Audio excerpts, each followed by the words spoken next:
Through the purple clouds, atypical for the Earth's atmosphere, an excursion sloop descended to the surface of the planet. The children, who were visiting Slotonia for the first time, were jostling around the observation porthole. The parents, who were standing on the sidelines, behaved more restrained, but they could not hide their curiosity. From time to time they came closer and cast childishly lively glances towards the portholes. The guide, a tall young girl, admonished the guys. "Don't crowd. Come one at a time. We'll be down very soon, and the pilot will put the sloop into observation mode." "Let him turn it on now," an agile blond boy shouted, looking at the guide with a cheeky expression. "You can't. I told you about the risk of ultraviolet radiation." The boy nodded, remembering how, when the ship reached the Slotonia system, the guide carefully ensured that the children did not look longer than they should at the fascinating prominences that the blue giant spat out into the vast expanses of the surrounding space. When the sloop passed through the upper atmosphere, the speed decreased, and the pilot finally switched on the viewing mode, which made the hull transparent. The children stared in amazement at the grandiose picture that unfolded in front of them. Intricate structures resembling sea corals appeared and swelled right in the air. At the same time, it was not clear where the materials came from, or who designed such complex shapes. "You are observing the process of building aero factories. Production will be carried out right here, and the finished products will be delivered to the surface using a design that resembles our terrestrial space elevators. At the same time, the design of buildings is regularly updated. In fact, during our descent, a conceptually new approach could have already been developed that would cause a surge in consumer demand." "And what are they built from?" "What is it?" one of the kids asked. "This is a high-tech production carried out by miniaturized robots, which are at the same time the building blocks that make up these buildings. I will definitely talk about this technology in more detail, but first I would like to touch on the history of the planet, to tell you how Chrysonia became one of the most developed and undoubtedly the most efficient economy in our sector of the galaxy." As she spoke, the clouds parted and the surface was revealed to the tourists. If the construction of houses in the air amazed the imagination, then what was happening on the ground was speechless to anyone who saw a wonderful picture for the first time. Complex aircraft were flying back and forth, buildings appeared and disappeared, skyscrapers grew right in front of their eyes, only to start moving and be dismantled in a moment.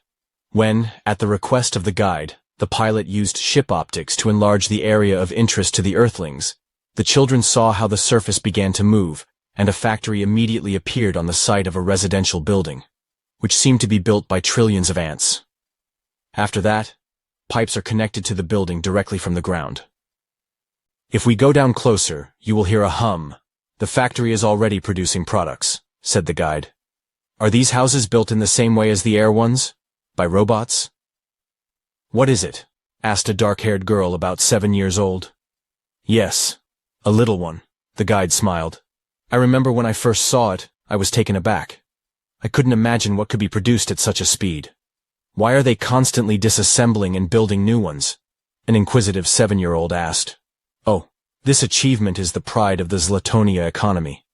The fact is that the production facilities here become obsolete very quickly due to the introduction of innovations. In fact, supercomputers recalculate the efficiency of an institution every second, and as soon as calculations show that it is outdated and its maintenance is no longer feasible, the plant is closed and rebuilt. This is unusual for us. Many people become attached to things and do not seek to get rid of outdated models of devices. And the computer told me that it was once customary on Earth to get rid of old things immediately after the release of a new model," said a lively boy. "It's true, but it was a long time ago, when you couldn't get a thing just because you needed it, you had to exchange it for money. For this reason, the possession of the latest model served as an indicator of a person's wealth. But with the increase in labor productivity, we have managed to get past this stage. And in this sense, Chrysostom can be considered by us as a possible alternative to our home planet." Before she could finish her speech, the walls of the newly built factory began to move, crumbled into billions of fragments, and a new structure began to be erected in its former place. "It may seem silly from the outside," the guide continued the story. "But thanks to advanced construction technologies, the construction of new buildings here is incredibly cheap." With their mouths agape, the guys watched in fascination for a while as entire cities appeared and disappeared. The pilot circled the surface, getting so close that the children could hear the hum of work, similar to the buzzing of bees. "Why aren't there any trees anywhere?" the most attentive kid asked. "They are no longer needed." Many decades ago, a method for generating oxygen through machines was developed. It showed high efficiency and proved to be economically more feasible than spending money on nature protection. In addition, due to the great need for land, every square meter here is worth its weight in gold. Growing trees means reducing the efficiency of the economy. After waiting for the children to get bored of watching the coordinated, complex, and amazing but monotonous activity of the machines, the guide returned to the conversation about the history of Zlatonia. For the time being, the stages of development of the society of intelligent beings on this planet were no different from those of other civilizations. The abandonment of private property took place smoothly on our Earth, which eventually led to the construction of a communist society. Almost all other civilizations we have discovered have followed a similar path. But evolution tried a different route in Zlatonia. The Zlatonians elevated the right of private property to the highest value, and all political decisions made by the governments of the Zlatonian states, and after their demise by large manufacturers and monopolists, were aimed at protecting property and preserving capitalism unchanged. Of course, with the growth of production capabilities, the displacement of humans from the production process, and subsequently from the service sector, the economy of Zlatonium underwent significant changes. And these changes were the first to affect the most backward countries.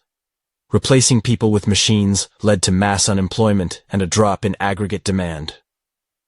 One can only wonder what the situation would have been like if by that time interstellar travel had not been mastered on Zlatonia, and the unemployed would not have gone to other planets with borrowed funds.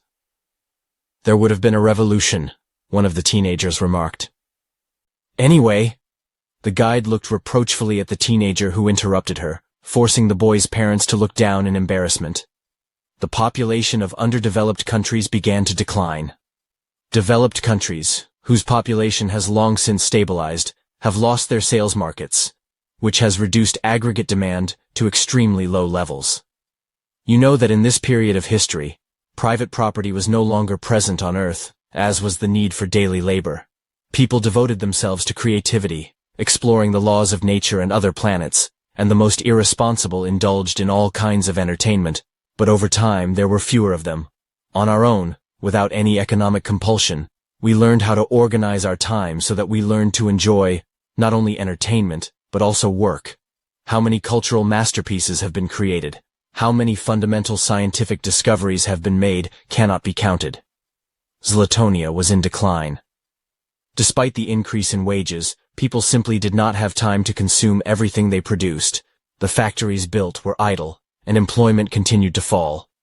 They tried to solve the problem using administrative methods. At first, they stimulated demand with high unemployment benefits, but this only led to an increase in the number of idlers. Continuing to think in terms of private property, the unemployed spent all their free time tracking exclusive goods that they could show off to their neighbors or ways to increase their wealth by investing in some kind of investment fund. Then they tried to ban employment after a certain age. Since old people did not consume enough and preferred accumulation of funds to consumption, they spent their salaries inefficiently. Another thing is young people with ambitions and needs, whose salaries could be increased by firing the elderly. At the same time, the problem of unemployment was being solved, because now people over a certain age were not considered such. At first, 50-year-olds were considered old, but by the end, they reached the mark of 25. At that time, the population of Zlatonia had decreased by more than 80%. It was urgently necessary to come up with some way out. But why has the crisis gone so far? Didn't anyone protest? Didn't they demand a review of the policy on private property? One of the parents asked. By that time, the states had lost their importance, merged with supercorporations, which had profit maximization as their main goal. This condition led to the need to reduce the number of employees, replace them with machines and neural networks, which increased production efficiency, reduced cost, displaced competitors, and allowed them to build a monopoly.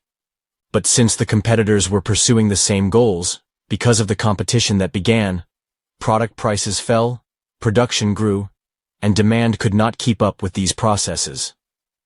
Protests were prohibited by legislation developed by the manual parliaments of the owners. Everything has fallen into disrepair.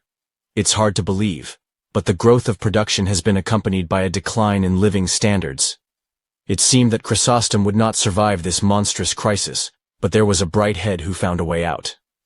Unfortunately, we do not know the name of the engineer who solved the rebus in the spirit of the ideals of the consumer society. And the solution was extremely simple: to close the consumption cycle not on an inefficient person, but on an efficient machine. Imagine that a product is produced by a machine, and another machine consumes it in order to produce another product consumed by the first one. All that remains is to increase the efficiency of the machines, so that they can consume less than their competitors and produce more. The solution was truly groundbreaking. The explosive growth of the economy began very quickly. At first, the population reacted positively to the changes that had taken place, and the securities market flourished. Capitalists and ordinary citizens made super profits and invested in the development of new technologies. Of course, the innovations were not long in coming.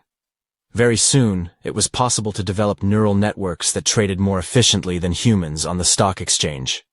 Moreover, from an economic point of view, it turned out that man is an extremely sluggish, emotional being, unable to calmly and correctly perceive the signals given by the market.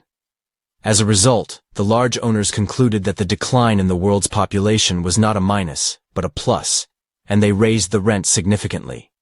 In the process of competition, capitalists pushed each other out of the market, while engineers developed ways to reduce the time spent on the full production consumption cycle, and came to the conclusion that even primitive neural networks, by going through a variety of options, would cope with this task faster than them.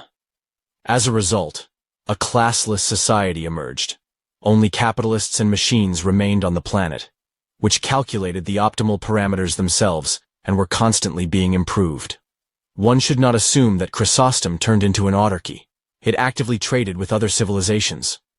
Earth scientists did not immediately realize that the construction of new buildings, energy processing facilities, and roads is carried out by robots for other robots, driven by a single goal: maximizing profits.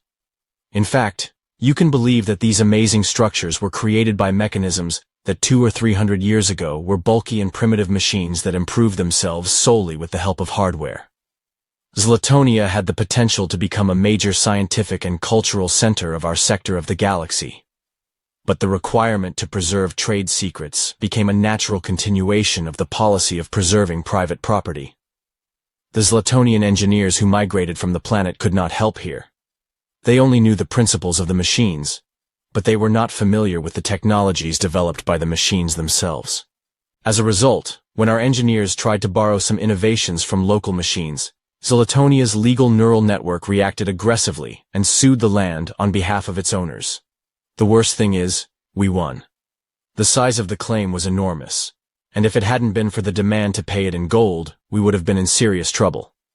Since then, only tourist flights have been allowed to Zlatonia, which are quite expensive at the Zlatonia exchange rate. Fortunately, gold is not of great value to us, so we are still able to pay off cars, figuratively speaking, with beads. And what happened to the capitalists? One of the tourists asked. And what will become of them? No one has seen them for a long time, but interest and rent payments are being credited to their accounts. Some believe that they are extinct. Others believe that there is no need for them to come into contact with the outside world, as machines successfully cope with this for them. In any case, we are forbidden to explore Zlatonia. We cannot find out if they stayed here, died out, or moved to other planets, and the profits they earned are counted there. And what are the prospects for the development of Zlatonia? The generally accepted point of view is the hypothesis that the mechanisms of Goldilocks will continue the chosen course: miniaturization, increased efficiency, cost reduction. Recently, the systems responsible for the functioning of the Zlatonia economy have come to the conclusion that exporting products is economically impractical, since consumption on other planets is inefficient, while on Zlatonia the resources sold will accelerate economic growth significantly. Therefore, xenologists predict the transformation of Chrysonia into planetary-scale autarky, and the preservation of this state until the explosion of the blue giant. But I also read something about a pessimistic scenario, one of the tourists replied. Yes, the guide sighed, frowning. I don't always touch on this topic, but since you ask, there is one rather dubious, but nevertheless not devoid of common sense hypothesis, according to which the artificial intelligence of Chrysonia, in the process of evolution, will come to the conclusion that the resources of other inhabited planets are used inefficiently by their populations. If, after this withdrawal, the machines decide to compete for markets with other civilizations, we may face the first ever intersystem war. And given how quickly the mechanisms of Chrysonia adapt to new conditions, no one can guarantee that the outcome will be in favor of a living mind rather than a primitive mechanism. Having finished, the guide paused, the tourists whispered, already cautiously looking at the construction of another factory, which may have already begun production of military equipment intended for landing on Earth and other inhabited planets. However, the thickening atmosphere of fear was dispelled by the guide, who began to share the information that Earth scientists were still able to extract from observing the activity of the mechanisms. The sloop circled over Zlatonia for about an hour. During this time, several revolutions in construction and production have taken place on the planet. The shape of buildings has changed, they have become smaller and, for sure, more efficient. Returning home, the inhabitants of the Earth saw off the bizarre planet with unfriendly glances. When the sloop rose high, and through the observation window on the surface, one could see the flickering of bright lights, no one would have thought that an entire ghost planet was in front of his eyes.